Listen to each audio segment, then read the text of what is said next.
Do you want to know more about how you can eat for better health and longevity, and how your diet and lifestyle can play a part in chronic disease? Then you're in the right place. I'm Clare Day. And I'm Daisy Lund, and we are both plant-based doctors with a passion for improving nutritional education. In this podcast, we will bring you all the latest medical evidence on how a plant-based diet can improve your health whilst being kinder to the planet and fairer to the animals that we share it with. Twice a month, we bring you interviews from experts in the field with a focus on an important topic related to plant-based health, all while sharing recipes and food ideas. So, welcome to In a Nutshell, the Plant-Based Health Professionals podcast. Hello everyone, and welcome to another episode of In a Nutshell, the Plant-Based Health Professionals podcast. In this episode, we're going to focus on the topic of fish and how fish fits into individual diets and wider planetary health issues. We chose this subject as there was a recent article in Cambridge University Press entitled, "Are we running out of fish? Fish health and sustainability," which talks about the lack of sustainability considerations in the majority of dietary guidelines. Yes, and I think, plus, I was interested in delving deeper about fish because, Claire, in various consultations with patients, they tell me that they've replaced red meat with fish or chicken, and I really wanted to explore the health benefits and risks. So we know that 100% whole food plant-based diet is healthy and associated with some of the lowest risks of chronic illness, including the big ones like cardiovascular disease, type 2 diabetes, and obesity. We also heard in one of the recent episodes with Dr. Alan Desmond that a whole food plant-based diet can also be helpful at reducing the risk of things like colorectal disease, especially colorectal cancers and polyps. So the evidence available suggests that fish is not necessary in a healthy plant-based diet. My question then to you would be, why do the NHS guidelines and the British Dietetic Association recommend 2 portions of fish a week, one of which should be oily, for example? Yes, because they do recommend that. It's everywhere you look on all the sort of NHS websites. And I think we've got to be mindful of the fact that a lot of what finds its way into population guidelines, it's based on the reality of how people currently eat, what they're familiar with and what's available to them, rather than the potential in our diet.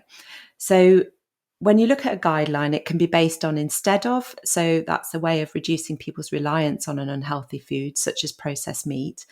And they're also likely to be mindful of the fact that eating a couple of portions of fish is currently the easiest advice for people to get omega-3s.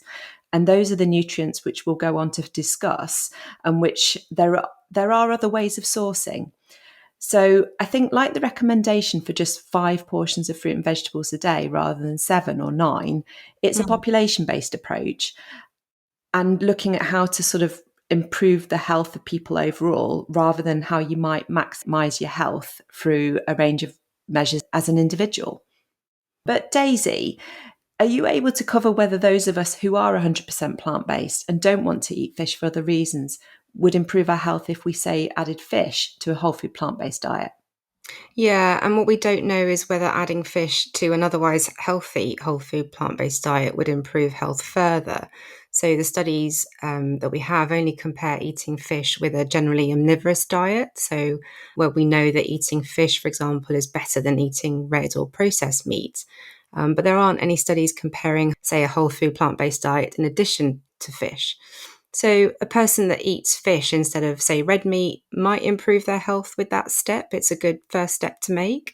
But a person eating fish instead of, say, legumes or, nuts and seeds and beans may actually not really be doing that much more benefit. So in other words, the suggested benefits of fish may not actually be from fish itself, but from what we've removed or replaced it in the diet with. There was a study to suggest that there is some evidence that plant protein might be a better source of protein than fish. There was quite a large study, the Nurses' Health Study and the Health Professionals Follow-up Study, which included over 85,000 women and 46,000 men. And that showed that replacing just 3% of protein from fish with plant protein reduced the risk of overall mortality by up to 6%. I mean, that's one study, but it clearly demonstrates that choosing plant proteins might actually be better for us than fish protein. Hmm. So, where does the idea that fish is good for us come from then? Yeah, so most of the benefit of fish is attributed to the long chain omega-3 fatty acids that are found in oily or fatty fish, rather than just fish in general. And the benefits of omega-3 fatty acids are well known. It can lower things like heart rate, blood pressure, can lower your triglycerides, certain fats in the blood. And as a result of that, you have better endothelial function, better effects on cardiovascular health, and some effects on brain health as well. So, don't we have to eat fish for the benefits of the omega-3 fats? That's a great question. And I'd like to just start by saying that before I went plant based, I didn't know that fish are not the natural sources of omegas. So, fish actually obtain their omegas from eating the marine algae. So, a bit like B12 in meat, and we talked about B12 on a previous episode, the animals are sort of the middleman here. The nutrients that we need are not essentially found in the animal flesh, they're consumed by the animals and then we eat them via that source. So why not just bypass the middleman? We don't need to eat fish necessarily to obtain omegas. And omegas are something we're going to go into in a little bit more detail. So Claire, can you tell us a little bit more about the different types of omega fats and where we can obtain them if we wanted to on a solely plant-based diet? So, there are three types. One is short chain, alpha linolenic acid, ALA, and two long chain, docosahexaenoic acid, DHA, and eicosapentaenoic acid, EPA. Gosh, Claire, that's a mouthful. You did. I'm not going to say them again. So we'll refer to them by their acronyms going Definitely. forwards. So ALA is essential, and you've got to get that from the diet. And fortunately, it's easily found in plant foods. And examples are going to include chia seeds, flax seeds, same as linseeds, hemp seeds, and your favourite, Daisy, walnuts. Yeah, I love walnuts. I eat them, I think, pretty much every day. Good, yeah. So we were talking about this. I was sort of saying I eat the Brazil nuts rather Yeah. than the walnuts, but I could be persuaded to switch over for these benefits. Well, if you do, Claire, top it up with a little dried apricot, and that's a perfect afternoon snack. Few handfuls of that. It's delicious. So, yeah, so the recommended daily allowances can be met easily with 1 to 2 tablespoons of chia or flax seeds, a couple of tablespoons of hemp seeds, or about 30 grams of walnuts. How many walnuts would that be? Oh, I don't know. I should measure them. And a good handful I tend to eat most days. And do you eat things like chia and flax? I know we've mentioned them before, but what are the good ways of incorporating those in our diet? So flaxseed, I definitely put in my porridge. So I have that ground up, and chia seeds is a good alternative. But I tend to use that more if I'm making a sourdough bread or something. I'll chuck in some chia seeds, No. or we've talked about if you make a flapjack or something, a treat, you can always pack in chia seeds to that. Yeah, I keep meaning to make a chia pudding actually, mixing it with some milk and fruit, but never sort of get around to doing that. It's, I guess, sort of nice alternative to soya yogurt or something like that after a meal. Yeah, yeah. The chia cacao pudding is quite a famous one amongst the plant based, isn't it? Yeah, yeah, definitely. So yeah, good options there for obtaining things like for obtaining the essential omegas. And what about the long chain ones, Claire, the DHA and EPA that you mentioned? Yeah. So both of those are usually obtained from fish, which, as we mentioned, themselves they obtain their DHA and EPA from marine algae. Mm, And interestingly, the human body can convert ALA to DHA and EPA, but the rate of conversion varies and it may reduce with age. So there's some evidence to suggest that if DHA and EPA are not being obtained from the diet, there is an increase in the efficiency of conversion from ALA. Now, there remains uncertainty as to whether there is a benefit for everyone on a plant based diet to take DHA and EPA directly or to rely on the conversion from ALA. We heard a lot at VegMed about omega 3s, and our cardiologist speaker, Emma Copsey, said she would recommend supplements as part of a plant based diet in her cardiac rehabilitation clinics. And we also had Brenda Davis, dietitian speaking, who said that older adults may not convert ALA efficiently to EPA and DHA. And so she was also advocating microalgae based supplements, although not one in particular. But her dose was coming out at around the 400 to 500 milligrams that we discussed. Yeah, I think, when I first actually converted to plant-based diet, I did take a supplement. I haven't really for a while, but I think given the current evidence and having listened also to another podcast recently, Claire, if listeners do also tune into Simon Hill's podcast, The Proof. He actually recently had Professor Philip Calder on, who's a professor of nutritional immunology, but has had years of research on fatty acids in particular.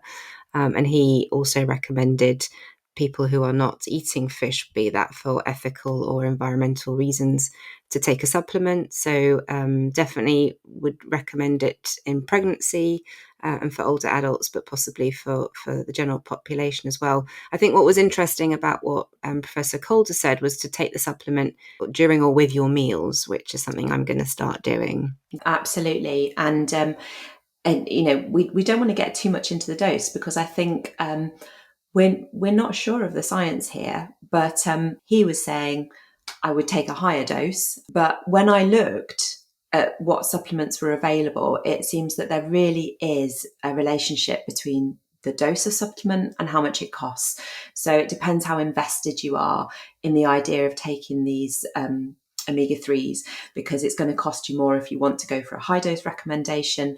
If they seem like a bargain, they're simply likely to be a lower dose, and some are dosed such that 1 tablet a day is enough, and others you might think, oh, this looks good, I've got 80 tablets, but you have to take 4 of them a day to get kind of anywhere near the baseline dose. Yeah. And just to clarify, we're talking about supplementing DHA and EPA, which we can get in vegan form from, as you say, from most health food shops or online. I used to buy one actually from my vegan website, Omega 3 Plus, and that had 250 milligrams of DHA and 125 milligrams of EPA. But I might look at higher doses if you found an alternative, Claire, with a higher dose. There's a company called Norsan who sell omega-3 oils, and they sell a liquid form, which is really high dose. I think that was 2 grams, so 2,000 milligrams a day. But it would cost you something like £24 to get 20 doses of that. So that's around 240 a day. Their capsule is slightly better value. It's about £19. But again, it wasn't a like for like dose. So it gets really confusing. About the cheapest that I saw were the ones from Holland and Barrett, because they're always doing a deal.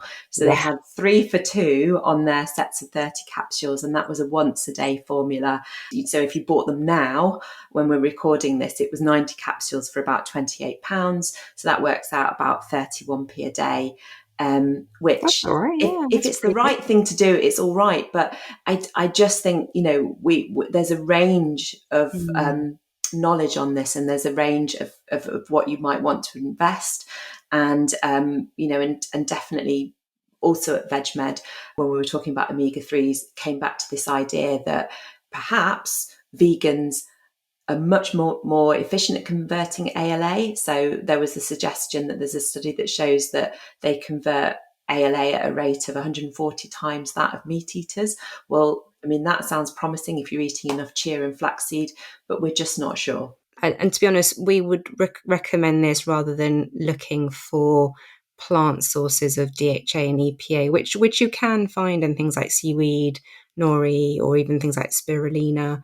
But the amounts in these foods can be really variable, and so we don't know if that's providing a consistent amount. So why not take the supplement? And certainly, we would recommend a supplement if you're pregnant, breastfeeding, if you're a plant-based child or plant-based older adult. The question mark, I think, remains about whether the middle subgroup, so if you don't fall in those categories, whether anyone else should be taking this supplement or not. And then those people, some may have adequate conversions of their ALA to DHA and EPA, and they may not need a supplement. So the science is not completely there yet. And I think for now, we need to make decisions on an individual basis. So it sounds quite complicated. Maybe it is just easier to eat fish. What's the problem? So I think there are genuine concerns over high levels of contamination by heavy metals such as mercury and other pollutants. Fish may not be as safe as we think it is, really. We know that the waters are increasingly polluted by human action. So think all the industrial pollutants.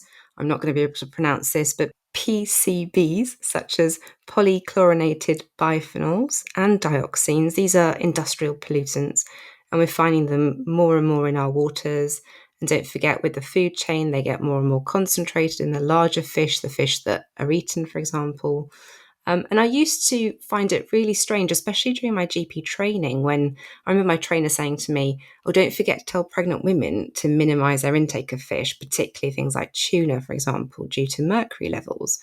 And the levels of mercury in fish can affect the development of the fetal brain. And I remember thinking, gosh, why am I just telling this to pregnant women? Like, why doesn't this advice extend to everyone else? If there's an issue with mercury content in the fish that we're eating, does that not apply to everyone? So, I think given the rates of cancer are on the rise globally and environmental toxins have been implicated in that, would it not be best just to reduce our exposure to these toxins or keep that exposure as low as possible? So I think, just being very cautious. I don't think fish is always as safe as we think it may be. And there are also concerns over microplastics in fish, for example. Yeah, and I think the microplastics are a source of potentially toxic chemicals in themselves, the BPAs, and they are known to disrupt the endocrine system. And PCBs that we've spoken about have been linked to an increased risk of obesity and type 2 diabetes. And the sad thing is that the fishing industry itself is a major contributor to plastic pollution of the ocean. And that all comes when fishing gear gets abandoned. You see the nets and the buoys and things washed up on the beach.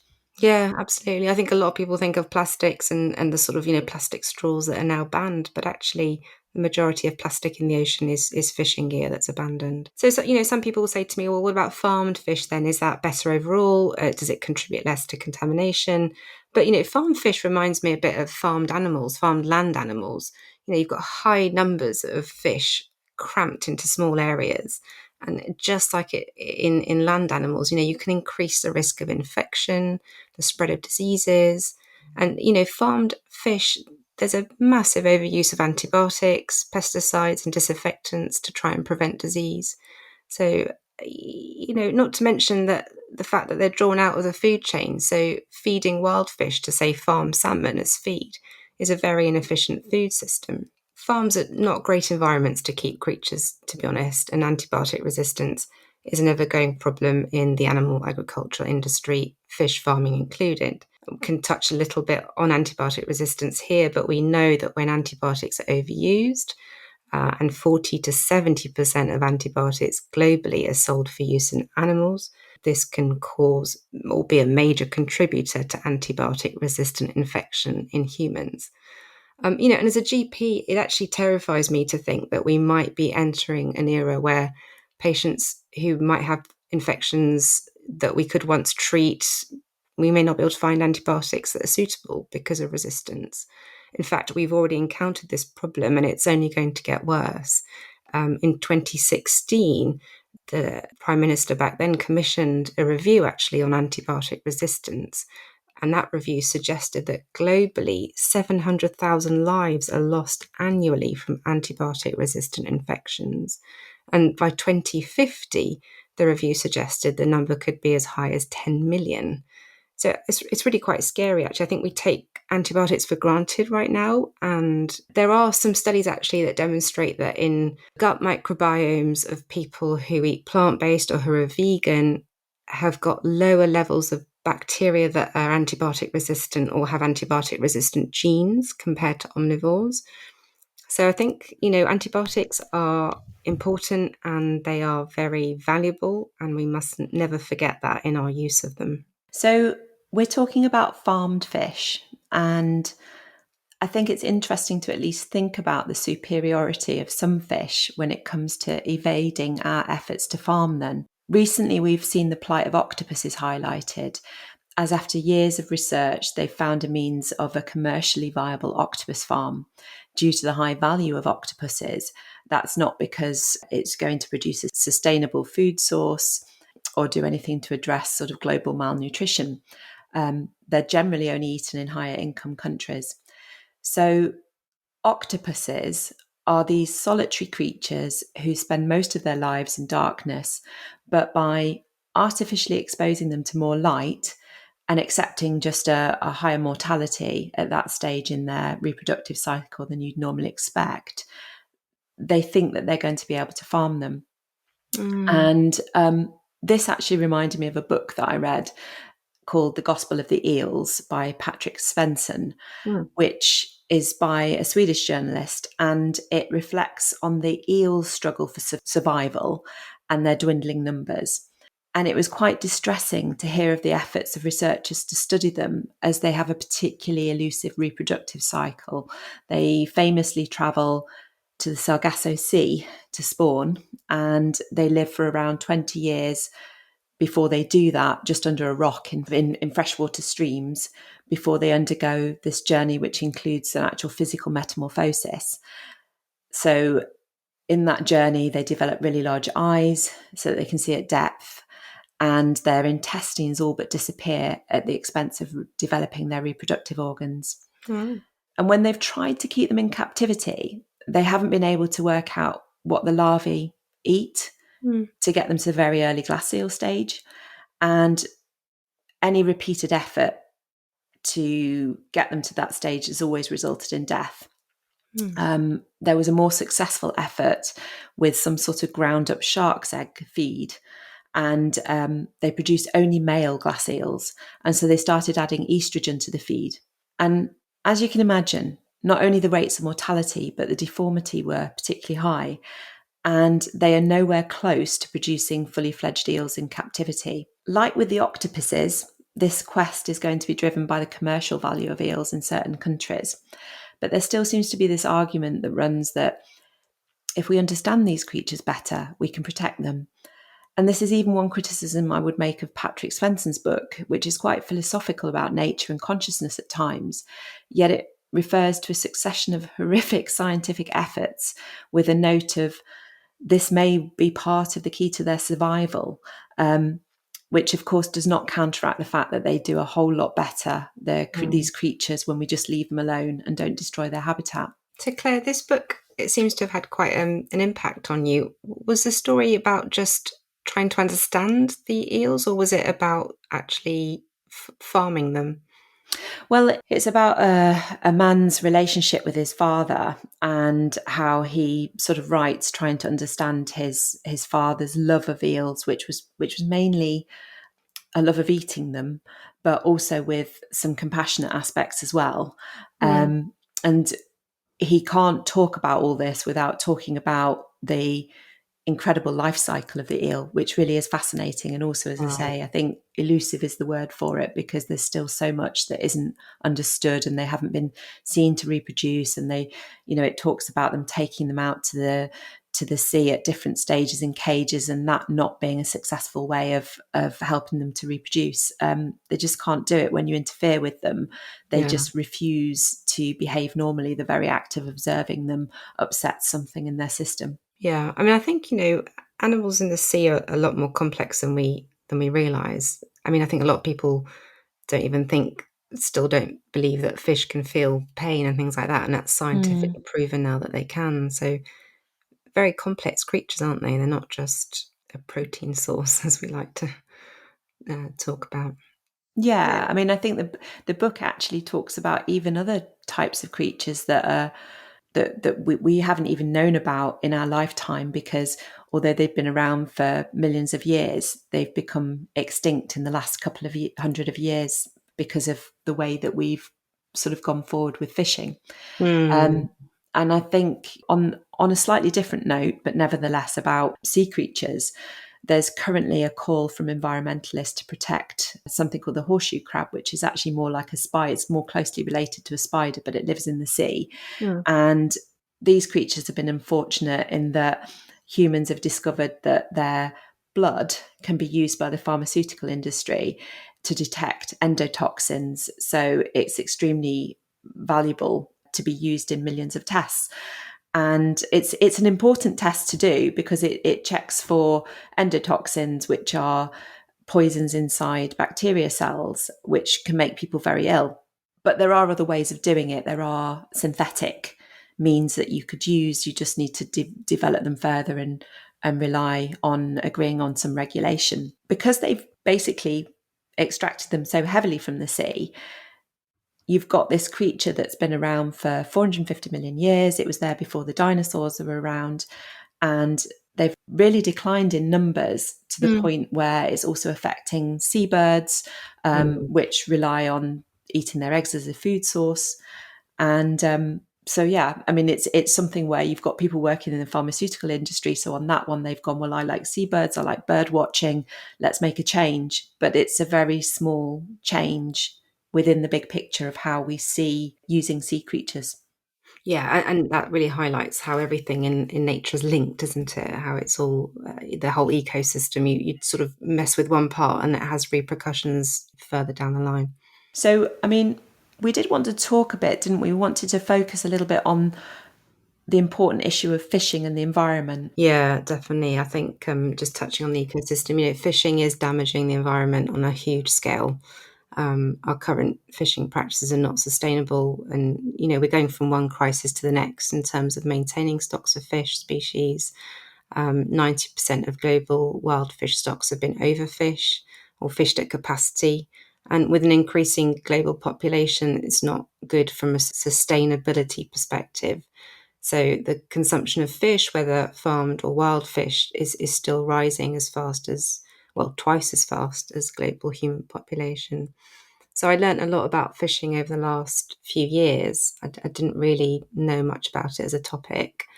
And again, as with all these things, when you research and read and watch and learn more, you actually become horrified to hear about certain practices. There's a practice called bottom trawling. I'm sure some listeners have heard of it. It essentially is what it describes. So you're dragging large, massive weighted nets across the seafloor. And this is in an effort to catch as much fish as possible. So, people have got this romantic view of a fisherman with his rod and his line, but massive industrial fishing is not like that. You have bottom trawlers just traversing the oceans. And this is just terrible for marine life. It causes the capture of so much fish and, as you say, other animals that aren't going to be eaten, for example. Nothing, this is what they call bycatch. So the additional catch that isn't going to be eaten. There are creatures that are just evolved to be on the seabeds and they can't swim away. So all these nets drag them in, they get dragged into the nets. And not only are they dragged into the nets, but the nets are disturbing that marine sediment. And I did not know this, but apparently the marine sediments are the world's largest carbon sink. So, we think about forests and carbon, but the seabed is the world's largest carbon sink. So once you drag the nets across that, you disrupt that, we're releasing huge quantities of carbon. And that's obviously contributing to ocean acidification and climate change. And there are some estimates that this practice of bottom trawling causes the same rise in carbon emissions as the entire aviation industry put together. So really horrifying data that's coming out from that. And of course, as we've discussed before, once you've caused so much damage to those creatures, even if they've survived to any extent, they can't usually reproduce. And so it really harbours any efforts to replenish or rebuild fish stocks and doesn't allow for that kind of marine life recovery. And I think even if we weren't doing this bottom trawling, you can think about the carbon emissions and the effect that they have on the ocean, because the land carbon emissions are causing the ocean to acidify 10 times faster than at any point in the last 65 million years. And an article that caught my eye last month in the Financial Times was that in July, we had really hot temperatures up to about 38.4 degrees off the coast of Florida. And that's a real problem for those coral reefs that are sitting out there. They're fixed. A reef can't move. It can't move to cooler waters as some other fish might do. They can't tolerate such high temperatures. So scientists were sort of left collecting samples to save parts of the important species, taking them off to tanks that were cooler. And they knew that the warming was going to persist until October. So there wasn't really going to be a lot of regeneration. So once again, it's a story of talking about how without human help and these sort of well-funded rescue efforts that aren't available all over the world. I mean, this was in America, so there was money available. Then, they're needing that helping hand to survive. And it feels so tragic given it's our hand that's caused these things in the first place, if you look at what's caused the climate change. But when we think about the importance of saving those coral reefs, we know that they might make up only 1% of the ocean floor, but they are so important. They provide a home to 25% of marine life, and we can see them as sort of like the tropical rainforests of the ocean. Yeah. More generally, warming oceans is a huge problem because when they warm, they lose their ability to absorb oxygen. And it's the oxygen that's dissolved in the water that's so important for the larger fish. And once they are swimming in waters that don't have enough oxygen, then thousands of them can die out in days. One of the other things that I was looking at, it caught my eye because of one of the things that I buy online offers replanting of seagrass meadows instead of, say, the sort of offsetting of carbon emissions that you're, planting trees and things that you're sometimes offered. Now, I thought about this and I thought I don't actually really know what these seagrass meadows are and what's causing them to decline and why that matters. But you've looked this up for me, haven't you? Yes, the seagrass meadows are a very important part of the ecosystem, and they're important for biodiversity, but also, as you mentioned, a carbon store. Unfortunately, they have been significantly degraded in the UK. Estimates as much as up to 40 to 90% or more since 1936. So these meadows in the sea are mostly destroyed by sewage and nutrient runoff. And, there are, on a more positive note, lots of restoration projects, and these can help sequester carbon, but obviously they're expensive. And once again, this all comes back to looking at agriculture more widely and how we can manage our sewage better and how to halt destruction.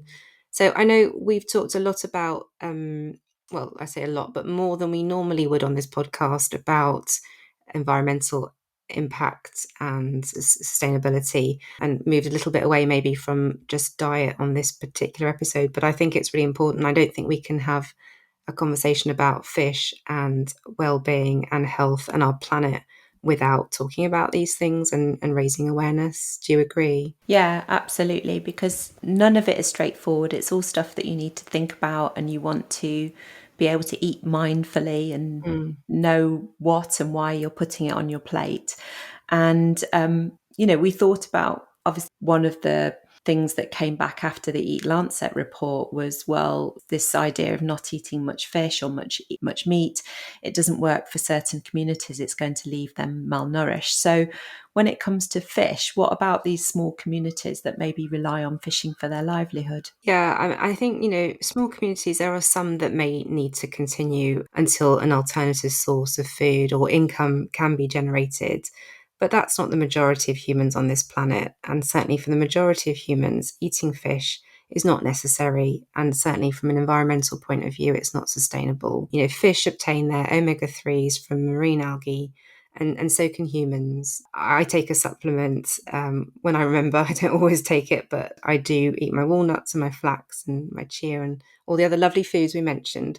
But, I'm also really excited to hear about companies that are finding more novel and new ways and sustainable ways of incorporating the marine algae into our food systems, and leaving fish alone really where they belong.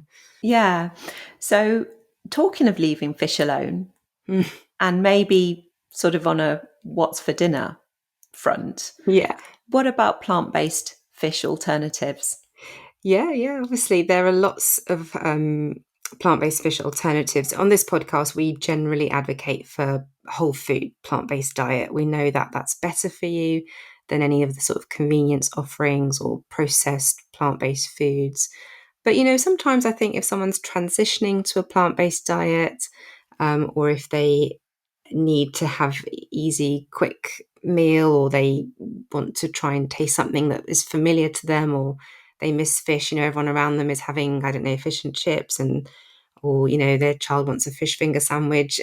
What can we suggest? And there are lots of things available, some better than others, and we can certainly mention a few that we eat or that we are aware of. I think for sort of very seasoned whole food plant-based eaters, it's worth making things from scratch. It takes a bit more time or effort, but if you're interested in cooking or you're excited about being in the kitchen, which I think some of us are, there are lots of recipes online, from how to make vegan smoked salmon marinating, strips of carrot and things like nori, how to make fish cakes with, lovely ingredients like jackfruit or banana blossom.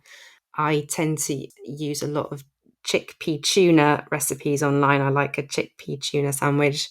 That's one of my personal favorites. Don't know if you like a chickpea tuna sandwich, Claire.